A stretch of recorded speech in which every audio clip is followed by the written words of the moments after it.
Welcome to my dark side. Et salut à tous, on se retrouve encore pour un petit counter 3v3, étant donné que je l'avais fait en 5v5, mais pas en 3v3 et que ça marche à peu près pareil. C'est les NS contre GG, parce que c'est toujours utile de garder le Wampa pour buter un Star Killer, buter autre chose qu'un GG, alors que GG peut tomber juste avec une petite Daka R5 et deux NS pourris.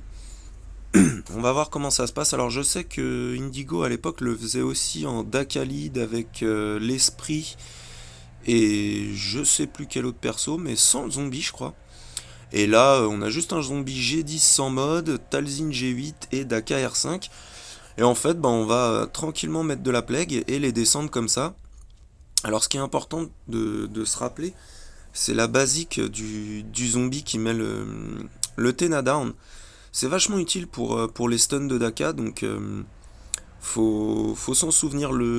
L'aspect de la zombie est moins utile que sa basique, je trouve, pour avoir toujours un petit Tena down et maintenir un peu l'équipe en face sous contrôle. Donc voilà, on voit que bah là, comme ils ont tous pris Plague, le focus se switch petit à petit. Mais ça descend tranquillement. Et le mieux, voilà, c'est quand les deux tombent en même temps, comme ça GG prend que un seul tour. Là on peut rester Alzin.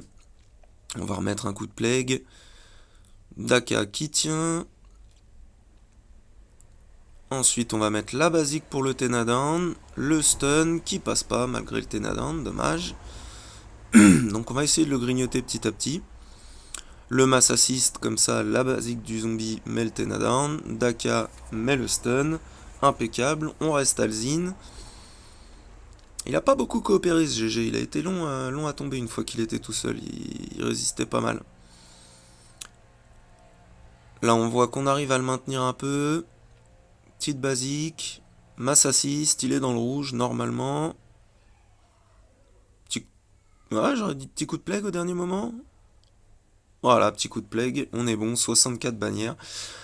Donc voilà, et puis en plus ce qui est bien c'est que c'est pas gourmand en modding, j'ai mis n'importe quel mode pourri à ma Talzin, ce qui restait à droite à gauche. Ensuite, on va voir que le zombie c'est encore mieux parce qu'elle a absolument pas besoin de mod. C'est mieux quand elle crève le plus possible et c'est aussi valable pour le counter SLKR NS Watt en 5v5. Donc jamais mettre de mod à sa zombie.